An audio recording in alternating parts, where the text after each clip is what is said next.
Yes. Good evening, people. It's the Armoury TV. We're back. It's another match reaction. I've got my guy Gunner King with me, and I've got Canners here in the building. Arsenal, another 3 points. We keep marching on. It's looking good. Let's get into it.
Yes. Evening, people. We're back as another match reaction. It's a bit later than normal. Normally, we're 15 minutes after a match. But today, obviously, the game wasn't televised, so you needed to give us a little bit of time to catch up on the game. Not everyone watched it live. Obviously, I'm not watching in England, so I was able to watch it, but the other two, I'm not too sure. But now we're here. It's the Armoury TV. We're back. We're buzzing. February wasn't as bad as we thought it was going to end up being after a couple of games. So, Canners, how you feeling? Another big 3 point. Yeah, man, I'm feeling better. February was bad enough, but yeah, it's finishing sweet. You know what I mean? I think we've got another big month to go, but it's been, the old saying is a week's a long time in football, and yeah, this week has been a good week, man. It's been a good week. 100%. We're also joined with Mr. King. How you keeping, brother? Yeah, all good, man. All good. Happy with the performance, man. I hear that. Let's get straight into it then, because starting 11, I think this morning, I think it was Silva. He's always up to date with everything. He's messaging the group saying Eddie's a doubt for the fixture. So it was a lot of then who's going to play up front. Is it going to be Martinelli? Is it going to be Trossard? We went with the Trossard option. King, how did you think that panned out? First half. Let's talk about first half in general. And did you expect to see something different, or was you Trossard playing in the 9? Yeah, I think he was drifting into the channel and interchanging with Martinelli a bit as well. Yeah. I think he did okay, and then obviously set Martinelli up for the goal. I think that was a nice bit of play as well. Nutmeg the player, passed it into Martinelli's path, with some good footwork. So I think the whole team's performance, it probably wasn't one of our best performances as a team, like as a unit. But look, it was like effective in how we defended and saw the game out as well. And I think they only had one shot, and it wasn't even on target. We were in complete control of the team. Like, do you know what I mean? Like, it's just we could, I think it was just being a bit more clinical in certain situations that maybe let us down to like maybe kill off the game. But look, that we took the 3 points, man. They're coming back to the carpet. Yeah. Them Foxes aren't having it. To those Tottenham fans here that were watching, beating Leicester ain't for everyone. Yeah. Being first day for everyone. Day for you. Yeah. So like that's all we got to do. Just take those 3 points and just move with them, man. You know what I mean? We'll touch on that later. Hold on, wait. We'll touch on that later, what you said, because it's one of them. It's funny because, we wasn't creating a lot. So it doesn't look like a good performance, but as a manager, does it get any better than that? You've restricted him to one shot, which went wide. So in terms of managing a game, is this one of the better away performances you'll see? Because Aston Villa, as much as we won 4-2 for the neutral, for the fans, it was unbelievable. But as a manager, you'll be thinking to yourself, that is not how we should go out and attack a game. We should be controlling it from minute 1 to minute 90. So as much as it's not as entertaining, as a manager who's trying to win a league, that is probably what you're looking for. We've got the most amount of away wins of any Premier League team this season. 10. 100%. 10 away wins. So You know, in terms of like, I think you're 100% correct. Yeah, and like how we manage that game. Like I think that's what you're seeing improving now with this team as well, as they get to like play with each other more and kind of like build up like these kind of relationships on the pitch that help them do that. And that bond seems to get closer. They like, and they just look stronger. You know, like mentally, game on game. You know, like they're just growing in confidence. Definitely. So we spoke about the striker situation. Obviously, Eddie being out. The other decision really, which you look at, is Partey and Jorginho. Obviously, Partey's coming back from injury. Was you one of those kind who wanted to see Partey back in the squad straight away? If he's fit enough to be on the bench, he's fit enough to start, or was you happy for Jorginho to keep deputising? It's one of those ones, isn't it? If you'd lost, you would say one didn't start with Partey. But I think Jorginho kind of earned his place really in his last two performances against Man City and Villa. He's been solid enough. He's actually, I think, out of the whole team, I think he had the most tackles. So he's doing something right. He does keep the ball moving. He makes the most, I think, the most progressive passes record in our season until Jorginho came in was Thomas Partey. But Jorginho in against Villa surpassed that, in only his second full start. So, it's something which with Arteta, you just thought, listen, I think he wants to kind of have a pick 11, which is based on merit. If you're playing well, you stay there. And also as well, it's good to have that option to be able and to trust Jorginho to play, so you can give Thomas Partey that rest that he needs to ensure that he is strong and fit enough to come in when needed. Do you want to go ahead? Sorry. Yeah, I think this is the progression from we saw last year with Partey, because everyone remembers the Tottenham game when we rushed him back and he pulled up and it cost us a goal because he couldn't track back. And this is the progression of Jorginho coming in. I know King wasn't happy with Jorginho coming in. No, I wasn't. I was one who, at first, I think, as I said, I was more happy when we were linked this year at Christmas than when we were linked the year before. We was linked with him in the summer before, if you remember. And then I was like, no, why are we going for him? And this year, it was like, this makes sense. And one thing we've spoken about is that I spoke about anyway, with creating that pass from deep, which opens up teams. And he done another one today for Saka. I'm not sure if you saw it. Yeah, man. And he and Aston Villa, he cut about 6 or 7 of them open. And yeah, it just adds another dimension. And again, it was that Premiership proven quality about Canners. I know me and you was advocates for Jorginho, because it was a Prem player who can hit the ground running, playing in that role, which Partey does. We all know his deficiencies, and we saw it today. A few players ran past him very easily. Do you know what I mean? The thing is, if your other midfielders are physical enough to be able to help him out, he's fine. Almost negates it. Yeah, exactly. I think and sometimes it is that, but also there is times. Yeah, but I think when you look at Arsenal again today, we had 80% possession, so it takes away his ability to be opened up because we've got so much of the ball, and that's what we were saying, wasn't it, Canners? We've got so much of the football. Actually, you're talking once in 90 minutes, someone's going to get the chance to go at him. It's not going to be consistent. Do you know what I mean? And this game was you can take that risk.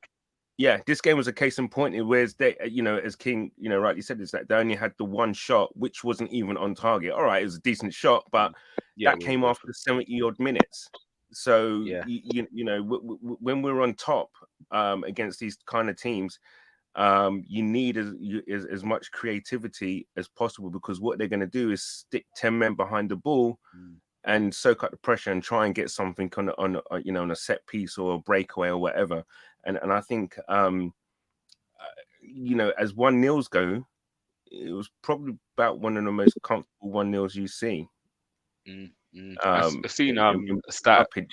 I mean, you can look at the stats. It was like our whole back four only had to make 4 tackles the whole game. Saliba didn't have to make 1 tackle. It was crazy. Gabriel and White who made 2 tackles each. Really? Yeah, it's domination. But yeah, let's get into it. First half. As much as we didn't score, we looked dominant. And then let's talk about the goal that was disallowed. So obviously corners coming. Ben White's had a cheeky grab of Danny Ward's hand. He's still got a punch on the ball. It falls out to Trossard, and the goal was fantastic from the edge of the box. King, do you think it's VAR poking its nose where it didn't need to poke, or do you think they come to the correct decision? I mean, I don't know. Like, I thought VAR was for like clear and obvious mistakes. The question would beg how clear and obvious the mistake was. You know, like by the latter of the law of the wording of what VAR should intervene for. But yeah, it was a bit disheartening because it was a good strike from Trossard as well. Oh, seriously. And but you know, look, we got the win. You know, like that's the important thing.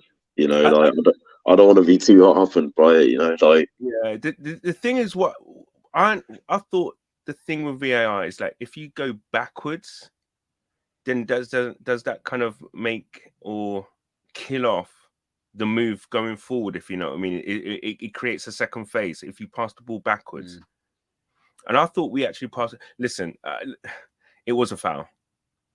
It was a foul. You could see Ben White kind of tugging his arm, kind of thing, keeping his arm down, and it was a foul. And you know what? If you see it, obviously in play, real time, you think what's the issue? But obviously the cameras are on, and you can see Ben White kind of tugging his arm down, so he couldn't get two hands up in the air, basically. So you know what? I haven't got any issues with the fact that it was a foul, but I thought that if the ball goes back and then we're out of that phase, and the ball did go back. Yeah, I don't know. This is the issue. It's very grey with what they class as a phase, isn't it? And these are some of the issues. I think the wording, because again, you can say it has an impact on the goal, because to me, it is a few seconds after the initial foul. Do you know what I mean? So I fully understand why it was given. And again, first reaction when I first saw it was that's so soft, and I still think it's soft, but I understand why the foul was given. My bigger issue now, which we're going to get onto, is I've got no issues with referees want to referee a game a certain way. So you're going to call that a foul, fine. Then you have to call everything similar to that a foul. And my issue now is how is Saka not fouled? If you're gonna get rid of, if you're gonna pull one up, you have to pull the other one up, because there's more contact in the Saka in the penalty box, and that ball's landed right where Saka would have been if he wasn't fouled. You know, I'm not saying he would have scored the header, but I always look for that opportunity would have been there. Yeah, I don't like the ones where the fouls happen opportunity, haven't you? Yeah, the ones where a cross comes in, it goes to the back post, and there's a foul at the front post. And if they that to me, you can't really give, because you're nowhere near the action. And that was what I said about Nketiah with the penalty last week, was against Man City, is he's had the shot, the ball hasn't ricocheted anywhere near Nketiah. Yes, there's a foul afterwards, but he's not even in the game no more. He's had his shot, he's nowhere near it. But this one's landing right where Saka was, because you see where the guy cleared it. He's cleared it with his foot, a couple of yards behind where Saka was. So if you penalise the Ben White one, do you have to give that one? Yeah, especially the consistency is shocking. You could see, you know what, you applaud VAR for the, them seeing the Ben White, pull on Ward's arm. You applaud that, but those same VAR guys have got to be looking at that Saka situation, and how are they not telling or asking the ref to go and have a look at it? At least go and have a look at it.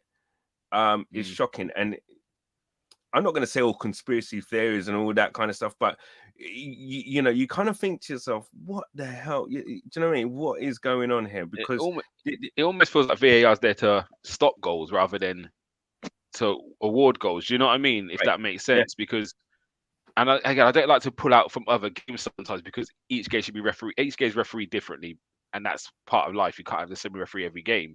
But when you have two in the same game, that to me just really confuses me, because you set your stall out with the Ben White one, so now you have to referee the rest of it. Like you got eyed on that, then you've got to be consistent. And how can you not see that there is a tug on Saka? And it's the clumsiness as well, isn't it, King? Again, you see tugs, you see pulls in football. Doesn't mean you go down, but when the centre back ends up on the floor, that shows you there's connection somewhere. Because if it's just Saka gone down, you could say that's a bit soft. But when the centre back ends up, it means he's being caught up in the trip and whatever else it is, and he's gone. He's all over him. So does that kind of make it clear cut for you, King, that it's a penalty? Because the fact the centre back's gone down shows there's definitely connection, and Saka's in front of him. So it's not a 50-50 shoulder to shoulder, and they both gone down. It's a clear impeding on Saka. Yeah, it was 100%, a penalty. I think, and I think, the clumsiness definitely, you could just see it really, and to not be consistent with the two is just the annoying thing. That's the more annoying thing. Because you can say the Ben White one was a foul. I just don't think it was obviously a foul. They had to look at it for some time, so that doesn't seem to me that it was an obvious error if that's what they had to do to see it. But Saka's one was a lot clearer to see, it was a lot clearer to see, and the implications were just as harsh as well. So strange. Strange referee. What were you going to say just then, Canners? Sorry.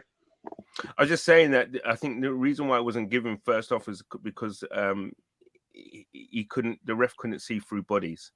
It was only because where the camera angle was able to see Ben White, holding his arm. Yeah. But where the referee was, his angle was he couldn't see through the body, so he honestly couldn't see the actual foul. Obviously, when he sees it on camera, you can see that he is holding down his arm.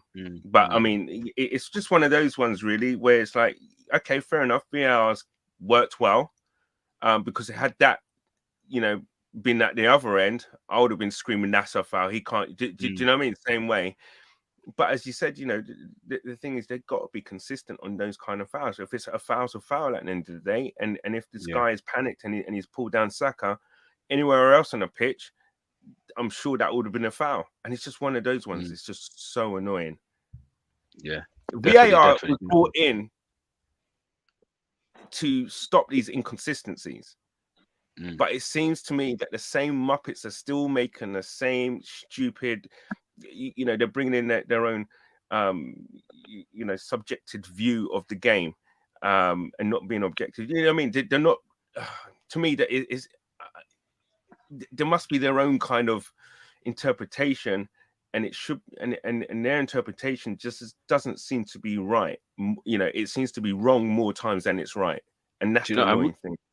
And again, I think this is annoying. We spend so long on here talking about this. Every reaction, there's a talking point. And I'm not saying they ain't coming to right and wrong decisions. Sometimes they are getting it right. But again, I think it's this element of not trying to make the referee look bad by saying it's error. Again, to negate that, tell him look at the camera and make a decision. That negates it. Do you know what I mean? It wouldn't take him long to run across there and have, because again, it might, even if you give him one take real time or two takes real time from one angle, do you know what I mean? That could almost get rid of a lot of the problems. But again, I get it when you keep changing angles, it looks like it is from one angle, it looks like it isn't. But sometimes we want that real motion, because again, when things are going at full speed, it looks completely different to things going at slow mo. So I'm not really for the slow mo sometimes, because then you're really searching to kind of overturn your mind. Just play it at full speed, and if you feel there's enough contact for a penalty, give it. If there's not, go back and ref the game. Do you know what I mean? That's exactly that. Yeah, that's exactly it. And you can see that the reason why that particular, the fact that they didn't ask him to go and have a look at the screen is their own view on it. They're making their own decision on it. Really and truly, it's just like, because VAR is supposed to be a clear and obvious incorrect decision or mistake. In my view, that was a mistake, and that should have been rectified. Definitely. But as good teams do, we don't let these things get us down. 0-0 at half time. King, was you in any doubts at all going into the second half that we wasn't going to score this goal? We said we very much controlled that first game. We didn't create much, but was in total domination. I was in doubt in the first half as well, yeah. At no point I was in doubt that we were not going to score. You could just see it. The intent was there, the movement between Trossard, Martinelli, and Saka was very good. I think Saka, yeah, like didn't have one of his best performances, but like he still had a good impact on linking up play with the others.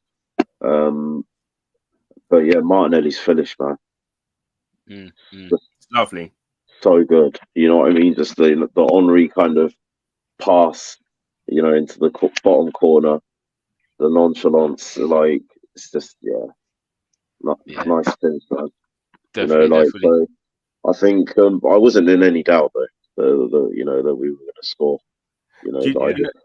you know what? I think we still only failed to score in one game. Only one game this season. Oh, Newcastle. is that the Newcastle?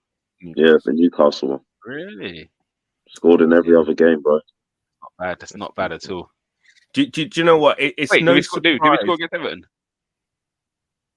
Oh no. Yeah. No, that's the other game. Yeah, There was 2 games. Yeah, sorry, my bad. Yeah.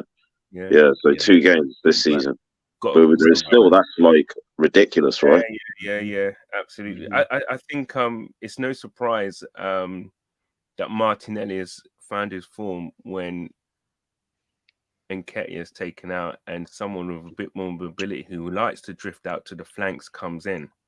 That's what he needs. Like, would you say Martinelli found form though? Because I still wasn't overly impressed. Today for me, he was man of the match. Really? Yeah. Ooh, wow. There was a lot of. There was a. He was more. Mine was probably Jorginho or Odegaard. He was cutting in and outside. The goal just epitomizes what he's done, and what someone Nketiah would not have created that for him. Yeah, 100%. I agree with that. I that's what I do agree. I think and I just think he was more dangerous, and he caused the fullback so much more problems just because of the number 9's ability to drift out and do something. They'll create overlaps on that side, don't it? Exactly. And then just start running at the goal and stuff like. Yep. And they're both quite quick, so. Yeah, no, he definitely was a lot more involved this game. I just feel the quality. He had a lot of one-on-ones with Castagni, and he spanked the ball wide about 4 times. And Gunnar King's wearing his Martinelli shirt, the one away. Make sure you put the links up in the bios. Yeah, the Nelly shirt's out. Yeah. So no, it was a very good goal. Canners, what do you feel of the goal? Because King says it's an Henry kind of finish. Again, it starts from we overturned the ball. It was like almost a hit and hope from Gabriel, weren't it? And Trossard's come out to the left side, picked it up, and again a cheeky little nutmeg through ball for Martinelli. You still had quite a bit to do, and took it really well. But you know what? His pace and his desire to get there. Because if you see him when Trossard picks up the ball, Martinelli's behind Trossard. And he burst through basically, and it was just that kind of like that will to get on to to make something happen. For me, was what we've been lacking from him for weeks. Really, I just think that he's huffed and puffed a lot, but I just think he was able to make kind of better runs. He just seemed to have a bit more kind of chemistry with a player playing up there than he does with. I think he's more isolated when Nketiah plays up there, where he's. Sorry, Karen.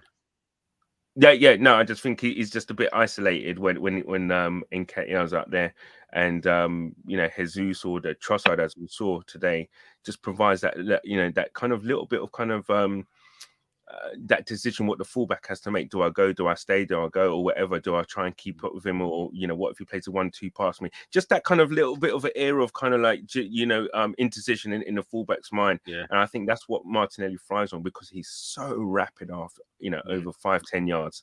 He's so sharp. And I also think, sorry, it's the speed of the long ball from Gabriel, and this is where sometimes we have to change it up a little bit. It's beautiful when we play out from the back, but teams are now not pressing us. So the spacing behind is limited. Again, that came from Gabriel stepping in front and literally just hitting one long. But what it did, it turned them, and there was grass, which we hadn't seen in weeks. We haven't seen grass. And when you give someone like Martinelli grass to deal with you, it's a problem. You're alive, bro. Yeah. And this is the importance. So sometimes playing a bit quicker and playing a bit more direct is actually, let's allow these runs in behind, third man runs. Do you know what I mean? Leicester were caught quite high up, and we were able to get in behind them, and we hurt them. And this is again sometimes playing with. I think this is where Jorginho comes in handy as well, isn't it? Where you could play them balls in where there's a lot of grass to kind of kill teams. So yeah, it was a fantastic. Because he can finish. pick you out. He can pick you out. Mm-hmm. So sometimes people call it long ball, but to me, if it's a good ball, it's not a long ball. Do you know what I mean? It was a good ball. So yeah, fair play. Yeah, what do you feel for Trossard in the 9 then? Was you impressed with him? Something you persevere with? Gives us another option. I actually think he did very well. Listen, on another day that would have been a goal. You know what he scored. The finish was so good. I just think, you know, he played himself into he had a very good game today. There's a lot of movement. They all look sharp, and we caused them problems. And such was the performance of the front three and the midfield. The stat that I gave at the top of this show in terms of, you know, only 4 tackles from the back 4, 2 from Gabriel and 2 from White. That's how much work and how much kind of, you know, that, you know, how dominant those 6 were, the 3 in midfield and the 3 up top. They all did their job superbly today. Yeah, definitely. And yeah, it's onwards and up. Let's take a bit of time talking about that back line before we get into player ratings. It's come under a bit of scrutiny of late. We've conceded some sloppy ones. We've conceded 2 against Villa, 3 against City, obviously conceded 1 against Everton. So yeah, rightly said, they've been under some criticism. Today they gave up 1 shot which went wide. I would say they had a couple of crosses, Leicester, which Zinchenko dealt with one really well. We just shielded it out from the player coming around the back, and there was a couple of other we dealt with quite well. How impressed were you today with the back 4? Again, Canners, your stats almost looks like they didn't do anything, but Iniacho's been in great form. Harvey Barnes is a problem. Dealt with him really well. So yeah, let's go for the centre backs. I think them 2 solid today against Iniacho. So I just want to say that the whole week or before, whatever, you know, after the game against Villa, Ramsdale said that was the worst way to win a game against Villa. You know, fair enough. It's a flip from the fans, isn't it? Because the fans are saying that's the best way to win a game. For the fans, you know, the whole road, you know, going behind twice or whatever. But you don't want to win games like that. You even alluded to yourself at the top of the show. You don't want to keep weak because you're going to come a cropper. Today is the best way to win a game. You go into someone else's backyard. You're kind of limiting them to 1 shot, which was wide. You play as if you're at home. Exactly that. And to shut them out and to win 1-0 away from home, that for me is the perfect score. You just, you know what, rock up there, shut them out, take the 3 points, back down the road. Perfect way. You know what I mean? There's no stress, whatever. You know, just get. Fair enough. I actually think we probably the dominance we did show in the game territorially, and also from we had, I think, 10 shots. We didn't create much. I don't think their keeper really made saves. I think he made 1 from Zinchenko. No, but you know, it's just one of those ones. I just think that, was we really in danger? Did they really have anything to say? Do you know what? That should have been a goal, or he should have finished that, or do you know what? If he had done that, I don't think there was any of that. I think we managed the game very well. And listen, over the last 6 games, they had a better form than us.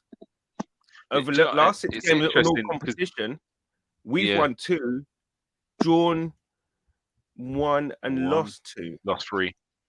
Or in the Premier League, lost 3. Yeah. It's quite interesting because what King said, he said we played like the home team, and if you heard the crowd, it sounded like Arsenal were the home team because I didn't hear the Leicester fans. It was all you could hear the Arsenal chants clearly. I heard the Xhaka, I heard Jorginho, I heard Zinchenko, I heard every chant clear as day, and I didn't really hear the Leicester fans. And again, going into this game, if you look back at, obviously they just beat Tottenham convincingly.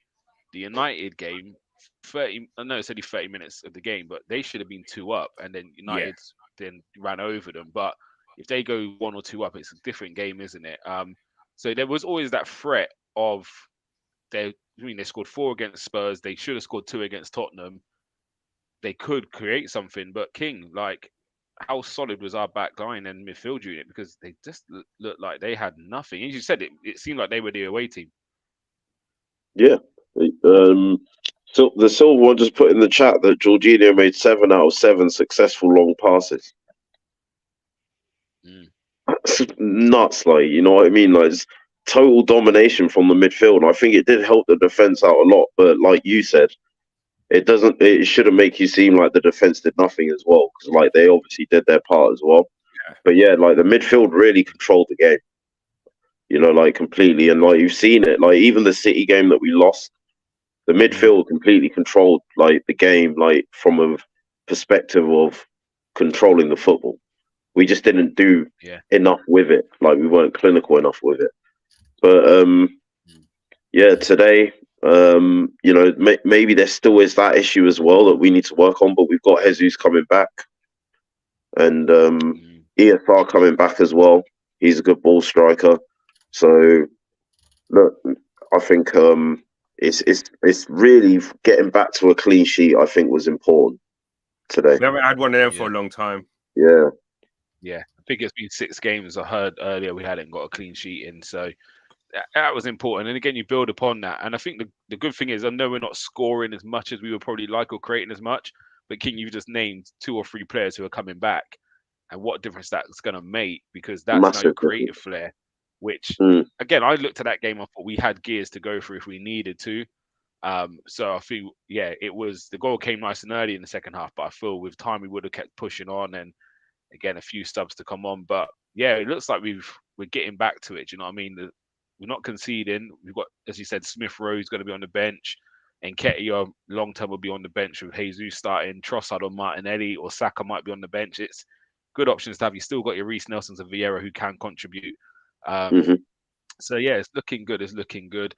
There's a good level of depth there, like with all those options on both the right and the left hand side, isn't it? 100%, and that's what we're crying out for, isn't it? And now Trossard's giving us another striker option, and Martinelli gives you one as well. So yeah, people are saying this thing about depth, you know, like, and now we've got depth with quality.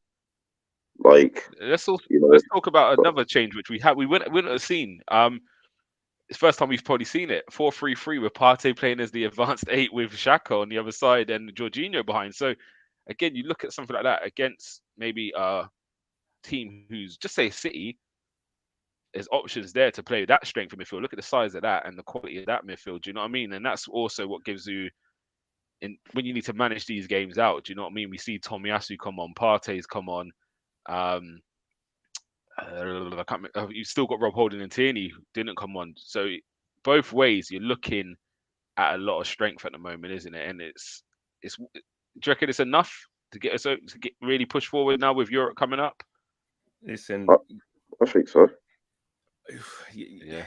Listen, I touch wood with that, because you know, you can have the worst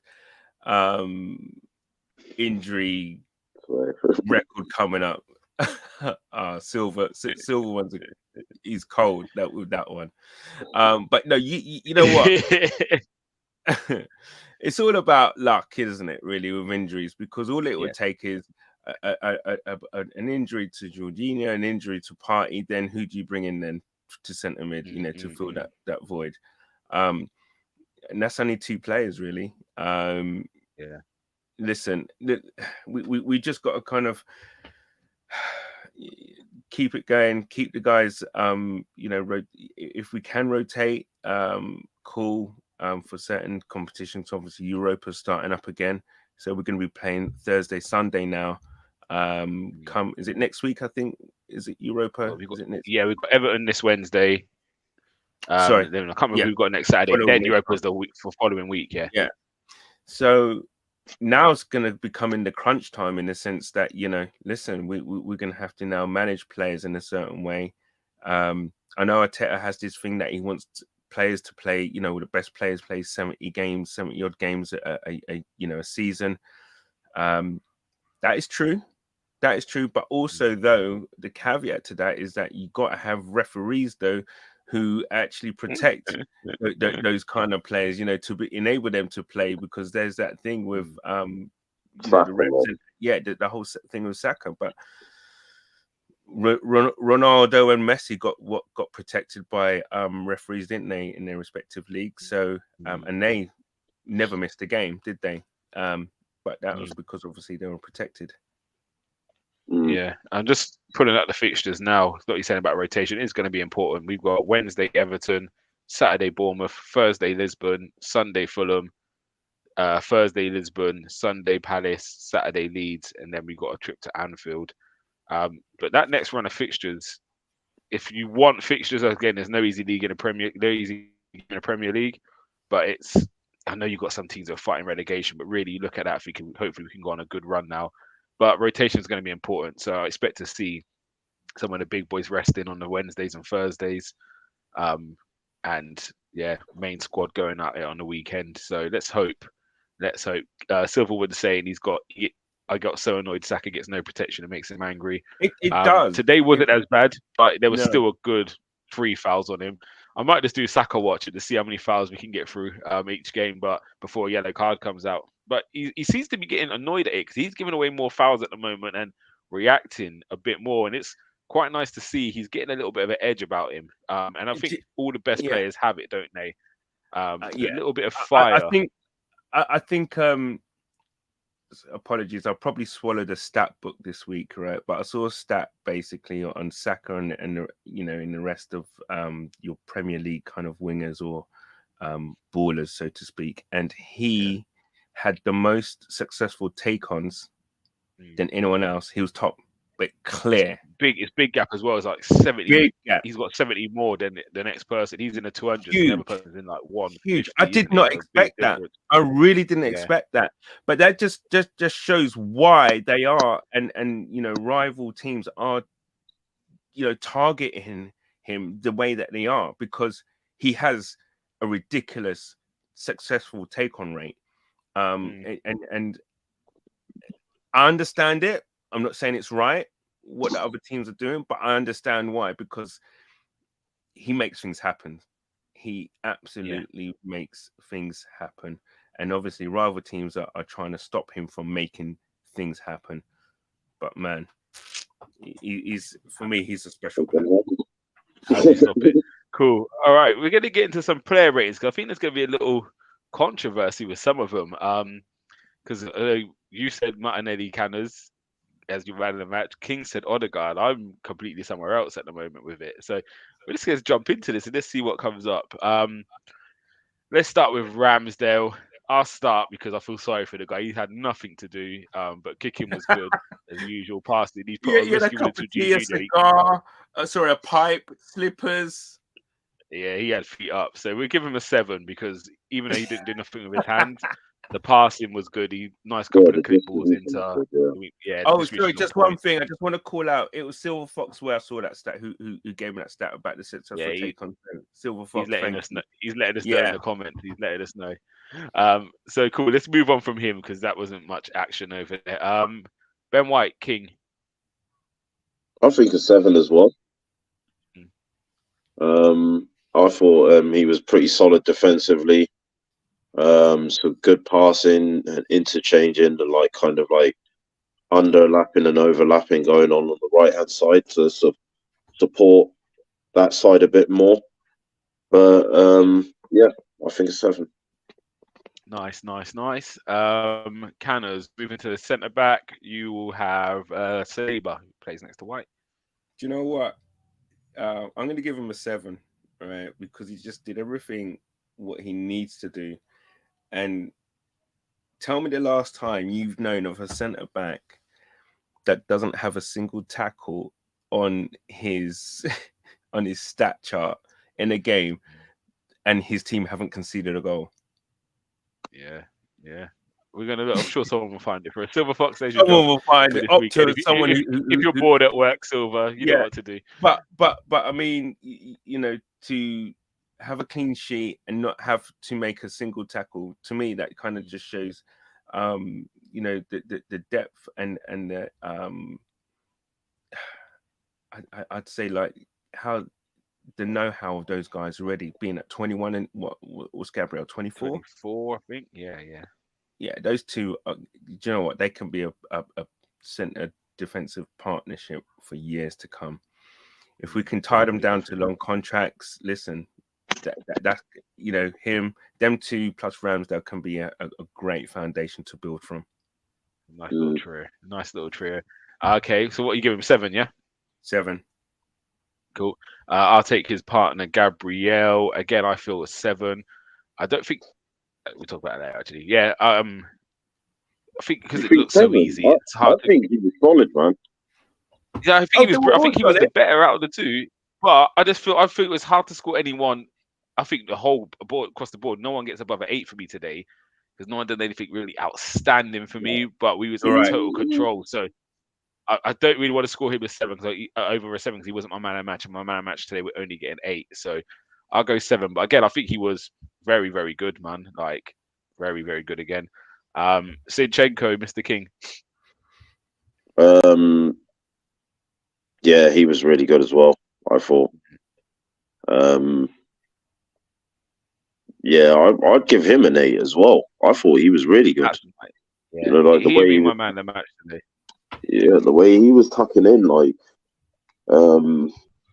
yeah, it really helps Jorginho.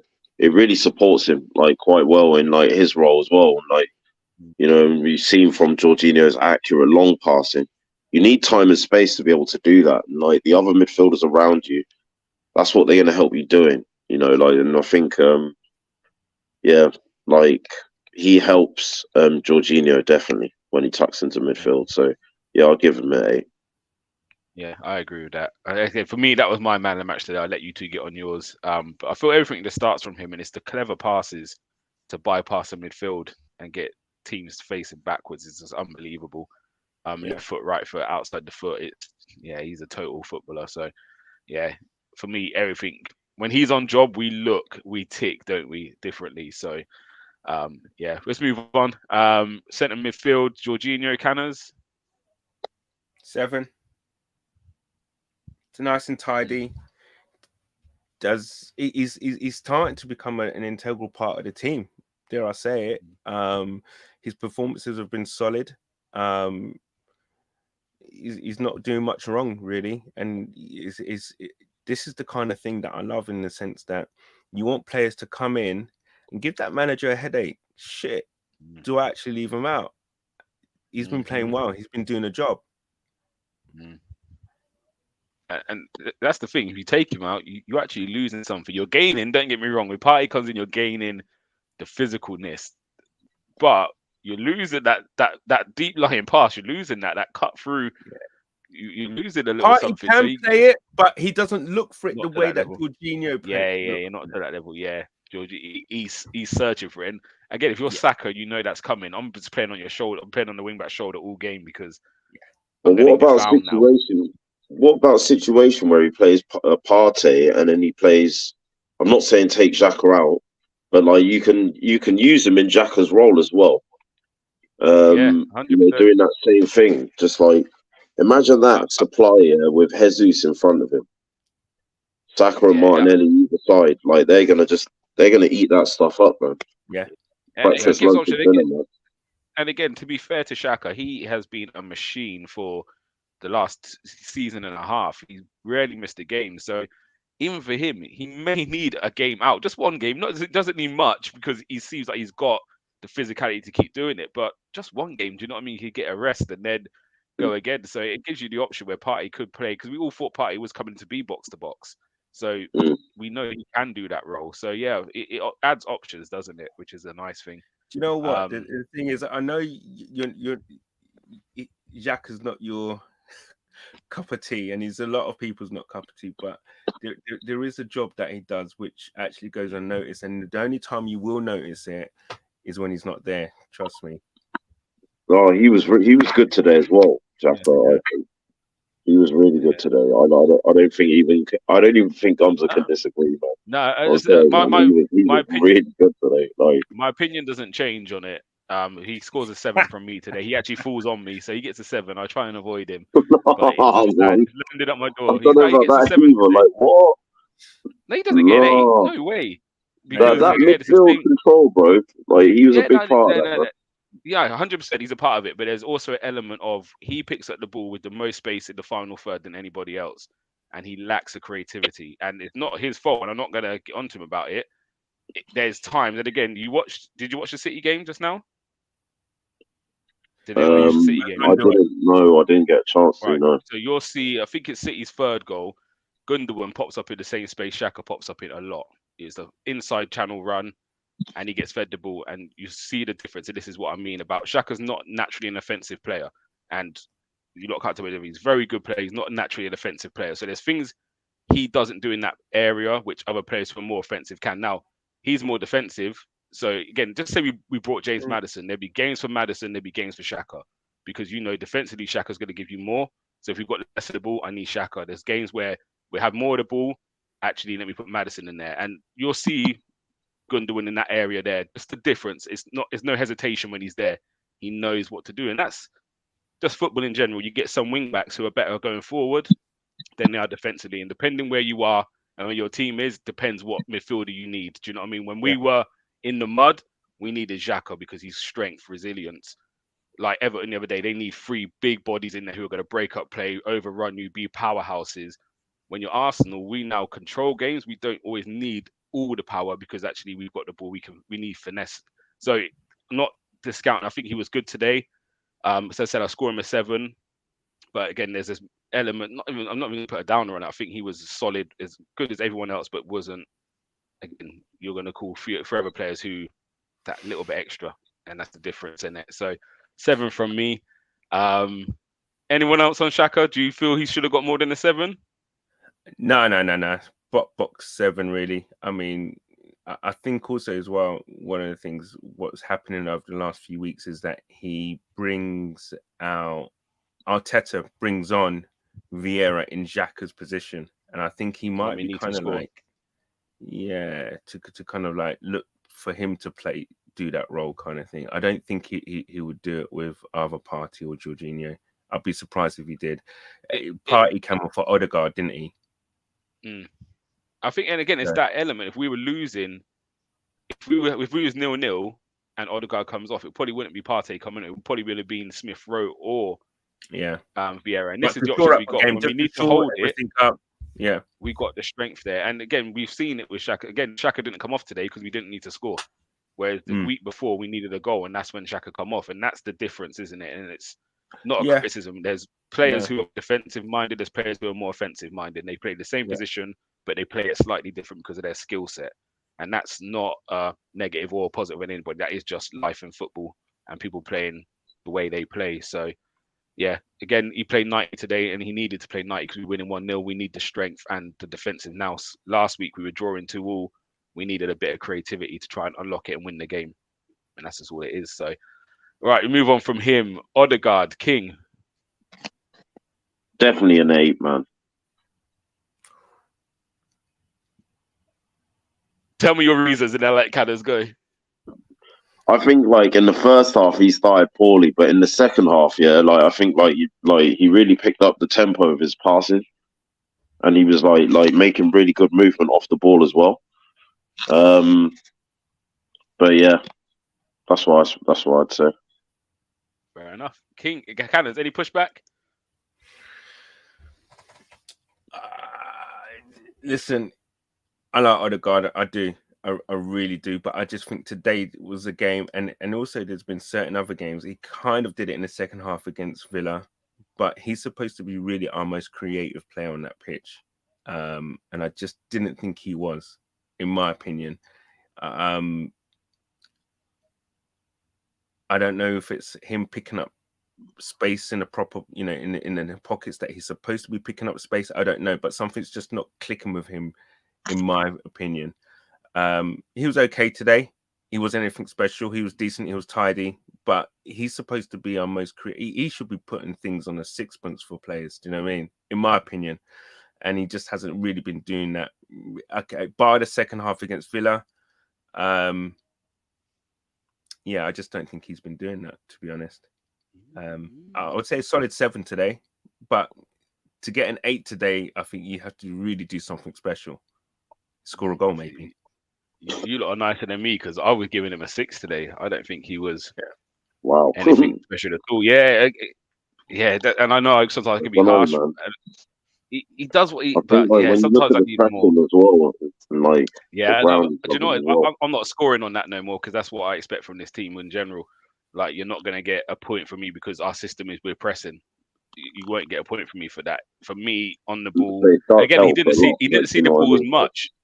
I don't think he saw the ball as much today. Which again, there's some games where he gets a lot of it and he's not effective with it. Today, I don't think he really got it.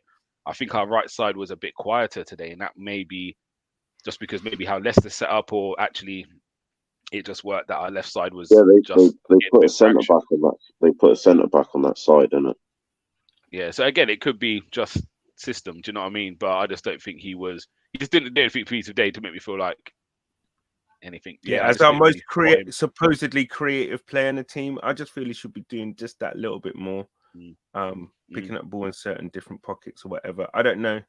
Maybe he's been told to keep a rigid kind of like part of the pitch or whatever. I don't know, but it just seems that if the game ain't stretched, he doesn't see much of the ball, because obviously in the last 30 minutes against Villa, the game got kind of stretched, didn't it? It became like a Unai Emery classic basketball kind of match, isn't it?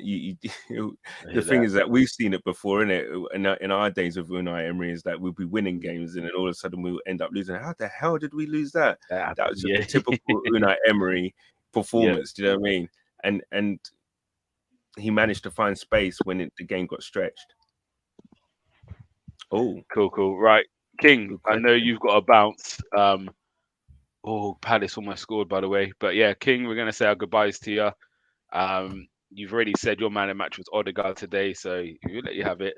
We'll give him a 7. We'll meet in the middle somewhere, if that's all right with you. Have a good evening, mate, and we're sure we'll catch up next week. Bless, King. It's good to see you, man. Take it easy. Bless. Enough love. Right, that was a good question move on.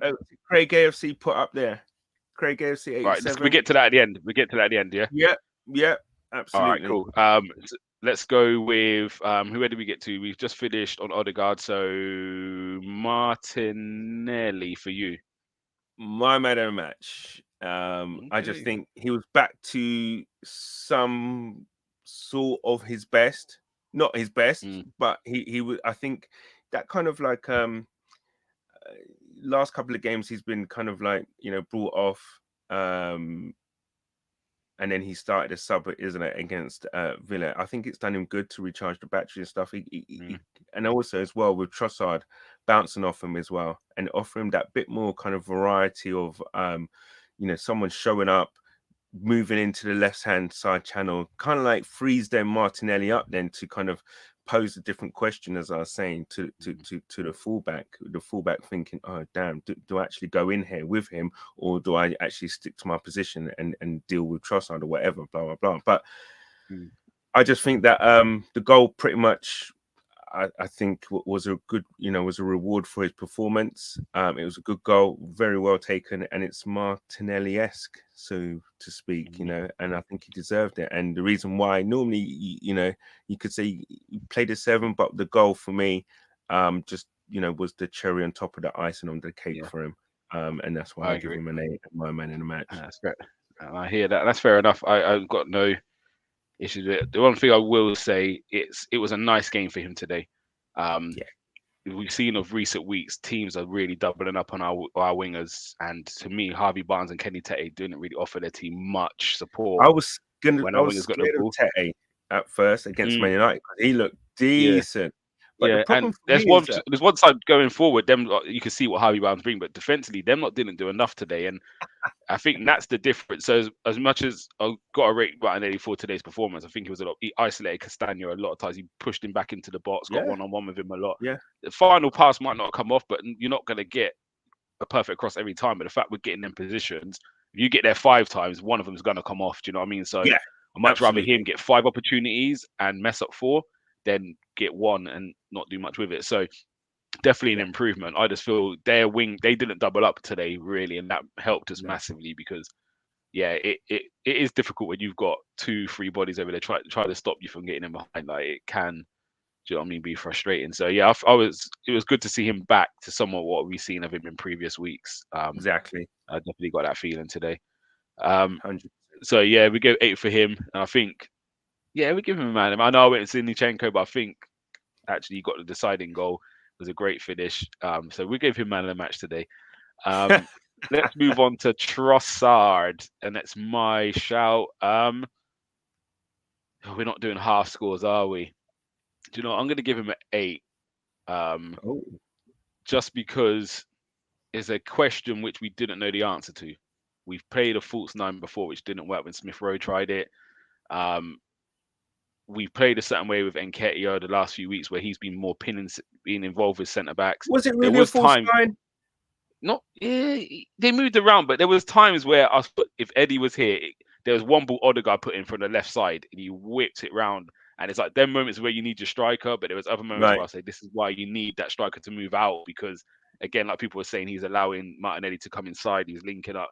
He's very tidy. He's won a couple of free kicks in good areas. I just feel it was a question which we needed answering. If Nketiah and Jesus are out, what we're going to do, and it showed that we can still perform. So for that, I'd give him an 8. Personally, yourself? Yeah, I can't disagree with that. I obviously, it's like if he had half points, you'd probably give him a 7.5. But I think he was solid enough, and he did enough to warrant the start. Obviously, he must be doing stuff in training, and I think it's probably a good thing that Nketiah does have a rest. I'm not sure what that means about Jesus coming back, but the whole thing, though, as I said before, that I just don't think it was a coincidence that you had a more mobile forward playing up top with Martinelli and making those moves. That Martinelli had one of his better games over the last month and a half or so. So listen, it's a positive thing at the end of the day for me that someone to come on or come in and we go on and we play as if the machine has just had a oil change basically, and we're just running just as smooth again. I did miss a player out, Saka, which is not like me to miss Saka. What would you score him today? He gets a customary solid 7 for me today. I don't think he needed really to kind of do anything extraordinary today. For me, he's always doing enough. I can't remember a game where he's played less than a 7, if I'm honest. He's Mr. Consistent. For me, he does something which, for me, I see week in, week out when they're at the Emirates, that the way he receives the ball, it just releases the pressure off the back foot because of where and how he actually receives the ball. He's a special talent, man, and someone that we've got to keep fit, because I tell you what, and teams know it, if he's not playing, we're a different beast, man. We're a totally different animal. 100%. Again, if it's half scores, he probably would have got a 6.5 from me, but I'll score him up like I did Trossard. I think our right side was quieter. He didn't have anything clear cut, but he had 2 chances where I was saying he kind of hit the target from what? I think that's down for me then, that's down to Odegaard, because Odegaard does normally feed him a lot. And I don't think Odegaard got on the ball as much. And maybe he didn't touch the ball as much. Thing that teams might have figured out. Stop Odegaard, then you're stopping him and Saka. And again, we play in. Again, I know you go to the live games and watch, and I try and watch with my coach's eyes as much as possible. We do play in areas and we overload areas. So if we're on the right side, you normally see Ben White, Saka, and Odegaard together. And if you go on the left, you then see Zinchenko, Xhaka, Trossard, or Martinelli, whoever it is. So we do kind of overload one area with 3 bodies in there. And again, today was a day our right side looked quiet. And normally the left side is a bit quieter than the right side. So it is sometimes the swings and roundabouts, isn't it? Like if one of them's having a bit of an off day, I guess. No. And again, if one of them's not seeing the ball as much, because again, we're not watching Leicester as we're watching Arsenal. So actually, when you go back and watch it, you might see Leicester have actually put a plan together to stop them 2 over there. And that might be why they're a bit quieter. But what the beauty of it is, okay, the spaces on the left, and we just keep hitting down this side, and we'll make something work this way. Exactly that. It's a nice thing to have, because I don't know if you remember a few years back, if nothing weren't coming down Tierney's side, we weren't doing anything. Like Tierney was doing everything on the left, and then Saka come into the team, and then we started having a little bit of action on the right. But before that, it was like if Tierney's not creating something down there, we ain't got a hope in Yeah. hell. So Yeah. it's quite. When you look back how far we've come, predictable then, doesn't it? Because Yeah, you just yeah. keep going down the one side. But now the thing is that, we're comfortable enough and confident enough to be able to switch the play if need be at a quick pace and get one of the other wingers in, wherever side is kind of like, not working or whatever. We can actually kind of, you see Odegaard do it from right to left, and you see Xhaka do it basically from left to right, even Gabriel and Zinchenko. Yeah, it's the good thing about this team is, and what makes this team so good right now is the fact that we are hard to kind of set up tactically against. Yeah. And that's the key thing, and I think that's what's people are guessing and thinking, okay, but then the team now is evolving. It's like they've building up that AI intelligence, in a sense that, okay, this team has given us this problem, let's solve it. And they do, and they're working fast and they're working harder. And they, as I said, they're a young team, and they're coming up with answers to questions that are being posed at them. So bravo. Yeah, 100%. We're not going to score in Nketiah. He went on for long. And the game were kind of petered out. There's so much fouls. It was so scrappy. It was ugly the last 20. Who else come on? Tomiyasu came on. We won't score him. And Partey come on. We won't score him either. I think standard 6 across the board for all of them. Let's get into the gaffer. Again, it's another. I'm not sure if you heard Brendan Rodgers' interview afterwards, but another manager who said Arsenal are unbelievable. It's not a fluke. Do you know what I mean? It's the domination. Yes, we're not scoring as much as I think he would like, and I think that's the next stage in this team's development, is to actually kill teams off 3-4s. But another game away from home, 0.01 expected goals, which is the least ever in the Premiership. I think since they've been recording expected goals, 0.01 is what was expected from their performance. And we've seen teams not have shots, but they still have a better XG because they might have. So you've seen teams have no shots on target, but have still got in them good areas where they should have. Something should have happened. Yeah, there was 0.01. They had no corners. Do you know what I mean? So even now, a corner will give you 0.5% expected goals. Do you know what I mean? Something like that would give you a little bit extra. They had 0 corners, 0.01 expected goals, no shots on target. Let me find the percentage quickly of possession we had, but again, it was it was a lot. 34, I think. Yeah, and that was just because we gave up a bit of possession in the last 15 minutes. I mean, we just saw it out. So, and Rodgers, again, it's not the first manager to come out and to say Arsenal are just unbelievable, and not comparing this to the others, but you saw Leicester really give United a good game for 45 minutes and then got caught. And they were at home. The transition. They got countered last week with 2 goals, you know what I mean? They got caught on the transition and Rashford kills, and they battered Tottenham 4-0. So the fact they couldn't get going just shows our dominance. So what would you score Arteta today? What would you give him, really? I'll probably give him an 8. I think what he did, he made the substitutions at the right time. Also as well, from the lineup, he was confident enough in Jorginho to keep him in the team, which is refreshing. Listen, we all love Thomas Partey, but what you got to show, and you got to show confidence in the players that you have there. Listen, Jorginho's played consistently well in the last 2 games. He's doing something different, which we need. And he was strong enough to keep, brave enough to keep him in the team. Again, as well, with the Trossard, bringing Trossard in to play that number 9 role. Brought back, he's brought Martinelli back to life. You know what I mean? From the coma he was in, so to speak, the last 6 weeks or whatever. But so there's plus points all around the park, and as I said, with the substitutions that he made at the end of the game, he made those to manage the result, basically, and we got the result that we came for, and we just head back home, and back down to London. So job done. I don't think you can't get a better than a 1-0 victory away from home, can you? I mean, that's the perfect scoreline. So Tony's gone for a 10. What have you given him? I'd give him an 8. Yeah. I'm with you on that. I think just because we didn't score more, Again, trust If our we goal score goes more, in. then yeah, He we'll be changes. close to a 10. Yeah. But as a manager, again, we'll probably look at it as the fans. We want a bit more excitement.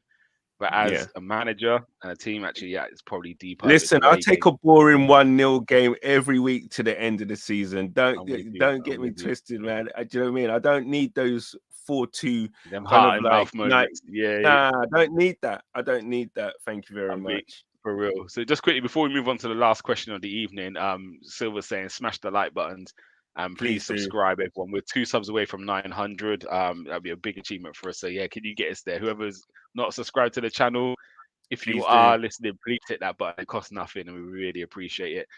Craig AFC, we're going to get into your comment now. I've just lost it. Silver Fox has just messaged and he's wait, we're gonna hold on. Let me hit this one first. It's mad how Arteta's got us in this position. Nobody expected us to be where we are at the start of the season. 100%. Yeah, it's a complete turnaround, isn't it? And the style we're doing it in as well has a lot to, yeah, it's impressive. But yeah, Craig, we're gonna get to this comment you've put in. And yeah, big up yourself as well. Now, Everton Wednesday, do you start Partey and Jorginho at the Emirates? Canners, what are you doing if you're Mikel Arteta? The only question or dilemma I would have is playing Thomas Partey or Jorginho. Xhaka, for me, has to play. So yeah, it's one or the other. And it's a frick's sakes. It's a tough one. Maybe you would start with Jorginho really at this oh God. Yeah, I don't know. That's why you're not a manager. See, you're not decisive. That's why I'm not a manager. Do you know what I mean? if it was football manager, I'd put one in. If we lost, then I'd kind of turn the machine off and then kind of like play it again with the other player in. But nah, in all honesty, I think this is the game where we kind of like probably need a Thomas Partey playing. But then again, there's also the argument to play Jorginho for those progressive passes as well. Yeah, but because again, let's be honest. We think Sean Dyche, Everton are going to come and camp in. So, but the flip side for me is Everton midfield. I want to say bullied us, but they did run. Decore, Onana. I was really impressed with Onana in that game, and then Idrissa Gueye played. I think Onana is the reason why I start with Partey in this game over Jorginho. Because that last game, Onana played more on the left-hand side, which is our right-hand side. And I'll be real, if he runs at Jorginho, he can't. And again, I was the advocate saying, well, we got the ball. Bloody, I was giving you all of that spiel. But we just got beat by them. And for me, I play Partey in this one. I'm going to take over Candice because you don't want to give me an answer. So I'm playing Partey with Xhaka. And that's again, what I'm looking at the fixture. Towards. And I'm looking at the fixture after we have Bournemouth. I believe it's at home on the weekend. So Jorginho comes back. Again, you do need to manage Partey. So him coming in 90 minutes back to back is the wrong way. So yeah, you come and start this one. Give me 60. If we're winning 2-0, now we can bring you out. And then actually Saturday you rest up again. And then maybe you play Sporting, or maybe I rest you for the next Premier game. I then manage you that way. But this one, knowing how Sean Dyche is, knowing how Everton played the other week with that physicality in midfield, I have to go with Partey in this game, personally. No, I got an answer for me now. I know the question is, would we play them together? But there'll be a game for that. Don't get me wrong. There will be a game for that. Maybe Bournemouth might be the game for that. But not against Everton. Yeah. So yeah, Silver Fox, he's just making this make sense. He's asked if we played them together. Not this game. We both then agreed. This probably isn't the game for it. These are the games where I say Xhaka's actually quite important physicality wise in these games. And this is one where Everton are big in the middle. And we saw at Goodison the strength and power which they operate at when they start moving. But again, we're at home. So sometimes you have to. Is that there's also the argument that listen, man, we should take to them. Yeah, I do expect us to dominate this game, but it's just that back of your mind. While we worrying about what players they're playing, let's just go out and play our game. There is that, 100%. but then again, our game all season has been playing with Xhaka and Partey. You know, in the middle.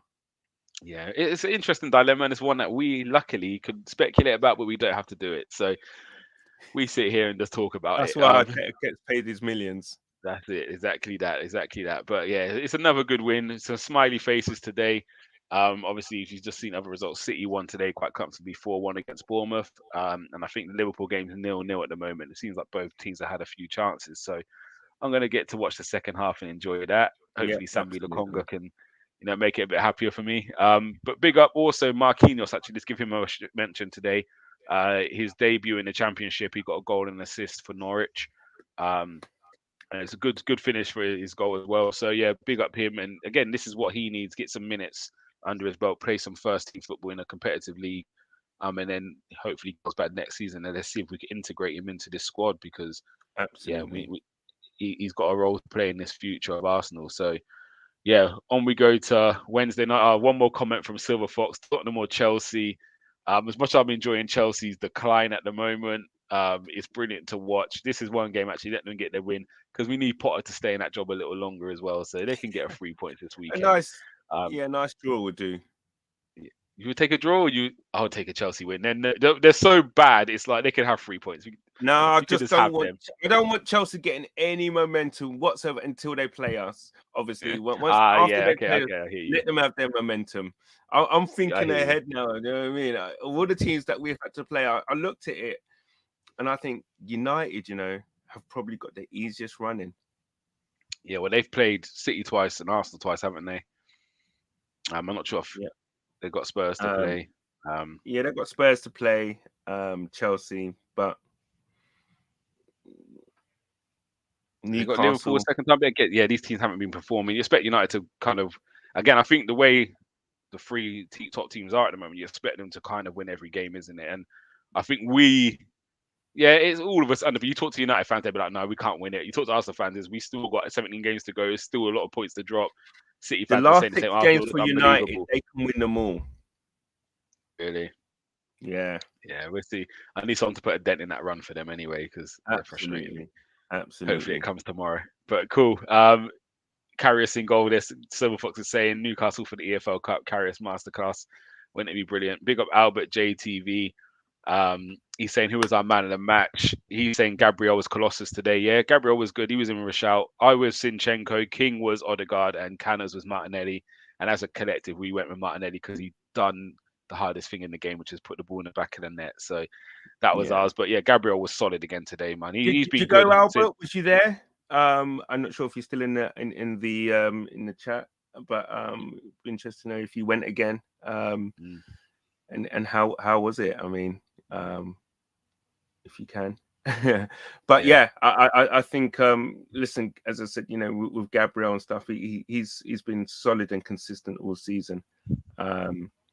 So listen, the performance was for me was such a controlled one. It's belying the maturity of their years. And this team just keep impressing, don't they? So, right, on that note, Canners, let's wrap up today. We've been here way too long. As usual. Way too long. But it's been a lovely chat. Big up King as well, who joined us earlier. Absolutely. But yeah, off we go again to Wednesday night, and hopefully Arsenal can, do you know what I mean? Much of the same, and put right the wrong, which happened earlier in the season. Big up the guys in the chat. Albert saying he wasn't at the game. He will be at the Emirates on Wednesday, though. So enjoy that, Albert. I've got your number, Albert. I'll ping you. Maybe we can meet up. Yeah, and just quickly, Silver saying it's all about results now. Performance is second 100%. For me. It's at that time of the season now. It's at that business end. The old squeaky bum time, those ones. That's where we are, man. Every game's a cup final. I think Silver said it earlier. Every game's a cup final. Big up Craig as well, and everyone else. Again, not much Tottenham and United fans in this tonight. Where are you, Mondi and Sam and all them guys? Why don't you come and support us? Like, through the good times and the bad, isn't it? So some of them coming out the woodwork. You know what I mean? It's just like they've come back again. Let's see what is going on. But yeah, cool. On that note, we're going to wrap up. I'm going to go watch this game, and hopefully Palace can make my Saturday a bit more enjoyable. Hey, Canners, always a pleasure. Enjoy the game Bless, on Wednesday. Love. Guys watching, please, if you're Everyone coming in late and chat. watching, we need more subs, so please get us to 900 ASAP. I'm pretty sure there'll be a giveaway on the 1,000 as well, so get us to 900, please. It's all good. It's all good. Canners, appreciate you. Thumbs up. Have a good evening. Bless. Everyone, good night.